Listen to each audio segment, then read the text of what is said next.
clearer and far more ambitious agenda for infrastructure. It's about financing and planning, but the personal issues are congestion and overcrowding. Until you get the infrastructure to move anything from point A to point B, you've got a huge problem. We can go and look at places like Genoa, where a big ship comes in, unloads, double stacks containers, take them to Milan and do distribution throughout Europe. None of this is rocket science. We have patterns that we can go and look at world's best practice and come and implement them here in Australia.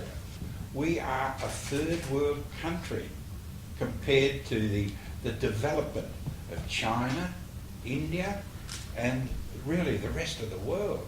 And until we get a transportation system in place, we're going to lag behind. We've got to invest to break the bottlenecks, and they're so obvious. I mean, we don't need months and years of planning to know that, you know, the East-West Tunnel in Melbourne should be built. The M4 East is about 20 years overdue in Sydney. The F2, M3 connection in Sydney's another 20 years overdue. The F6 connection down at Wollongong is overdue.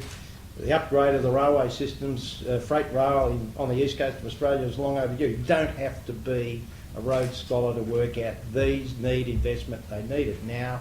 We've got the money, we've got the capability, just do it.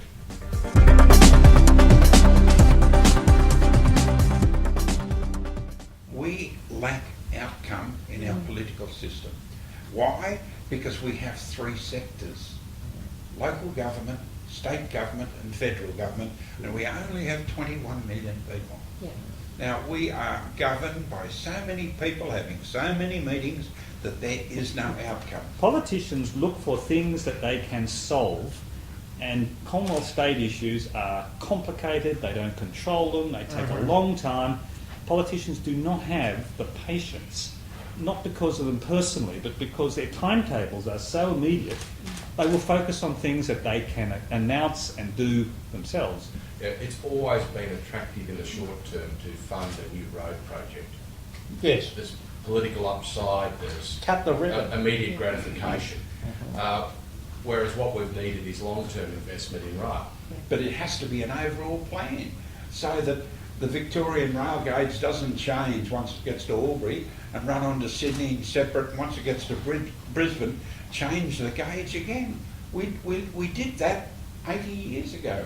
It's only 40 years ago where you had to lift the train up in Albury and change the bogies underneath. We can see in front of us the rail gauge issue being replayed right now. Yeah, on the digital rollout. In the digital rollout, we can see road tolling solutions being deployed in pockets around Australia, completely different standards. So a car in one system is defined as a different vehicle in another, and just like the rail as before, these are all going to join up. The roads will join, the toll roads will join. We can't even get the number plates. We can't get the number plates right. So what, you know, one of the things is, and this is where we do need national leadership, is a call for some standards. And it's not sexy, it's not something that's ever going to get a headline.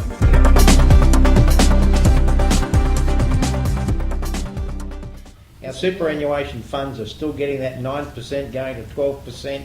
Where are they putting it? At the moment, they've got more cash than they know what to do with. Yeah. And investment in infrastructure, which is long-term indexed, seems to me to make great sense. I take the point about risk allocation. Wouldn't be superannuation you're talking about. Yes, of course. I mean, look, we've just done the diesel plant in Victoria, and one of your companies is involved, Absolutely. David, and we raised over $3.5 billion of private capital to fund a PPP desalination plant in the middle of a GFC. Can be done.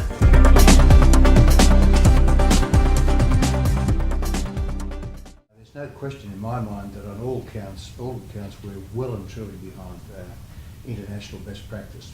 You only have to look at the commuter arrangements that you see in Shanghai with the modern high-speed trains, the modern airports at places like Hong Kong, Malaysia, Singapore. I think you can look at London's congestion charges in numbers of places.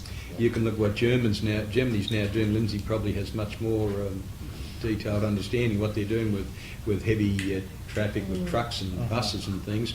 But I think we need to have an acknowledgement and some political courage about the fact that you do need to have pricing, and people don't mind paying in business. Even Linfox doesn't mind paying if they're getting some value, Efficiency if they're getting out of it. efficiency. In places like Switzerland, you park your car 8 to 10 kilometres out of town and you get a free bus into the city. Yeah. So you alleviate that congestion where everything comes in like the arteries to the heart. And what happens when the arteries get clogged up? You fall over and die, and that's what's happening. It takes political leadership. It takes leadership, I yeah. lived in London through when they rolled out Red the Kid best in now. charge, and now the people in London would say it was the best thing. Best thing ever did. Sure. It was. The £10 charge was the best thing ever happened to London. We were involved in the rollout there and in Stockholm. Stockholm, they cut traffic through the city by a quarter, and they report 40% reduction in carbon emissions because the traffic's not only moving, it's actually moving. It's not just sitting in gridlock. I mean, these are material differences you can make.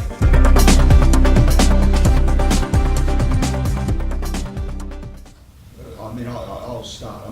We know factually in the OECD tables, Australia's consistently in the bottom quartile. So we know that in terms of in terms of broadband penetration, in terms of usage speeds, etc. So we need to do something about it. The federal government shouldn't put money in. It's like Nick talking about the light poles. Why should the electricity department own the light poles and the wires? They don't need to. I don't think the government needs to own a band that should be run by private enterprise. And if it needs 2 or 3 systems like Optus, Telstra, and whoever wants to go, let them go in and run their own show. And then you've got an option to go to any one of those 3 people. I think there's unquestionably the case for ubiquitous high-speed broadband. How it's delivered, I think that's the key, actually. And the reality is that we need this capability, how it's delivered, whether it's owned by the private sector or the public sector, how long it takes to deliver it, whether it's 8 years or 4 years or 2 years. They're all different questions, but there's no doubt in my mind that over a period of time, this particular asset, whether it's owned by Telstra or by the government or by some other private sector organisation, will deliver and assist in huge changes in the way we do business in this country. Huge changes.